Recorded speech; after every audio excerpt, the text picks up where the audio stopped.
तर मग काय म्हणता बोट्टो, कशा आहात तुम्ही? मग आपल्या शुभमले फोन लावला, विनम्रला फोन लावला, पण हे काही येऊन नाही राहिले बा.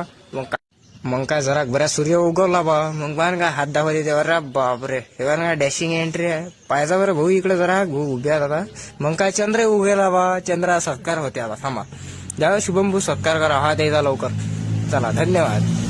तर मग काय बसलो हे याचे रिकामे धंदे चालू काही ना काही. मग काय रस्त्यानं जाता संकेतचं घर लागते. मग हे पाहे काय रिकामे धंदे चालू आहेत. वायरा शिवसाली आले काहीच जमत नाही बरं. बस पुढे करते फक्त. हे पहा मग हे आपल्या गावातल्या बुर्ज खलिफा कशात बरं. गली गली तेरी लाज जली जी. तर हे पहा हे आपल्या गावातलं भीमाशक्ती टावर आहे फ्री फायर मधलं. हे पहा रे रामायाचा खिसा फाडला वाटल. हे पहा मग का लटकलं वानेर हारखं वरती. हे पहा फोटो कॅमेरामॅन जर लागला तर एक नंबर कॅमेरामॅन आहे भाऊ आपल्यावर. काही विषयच नाही.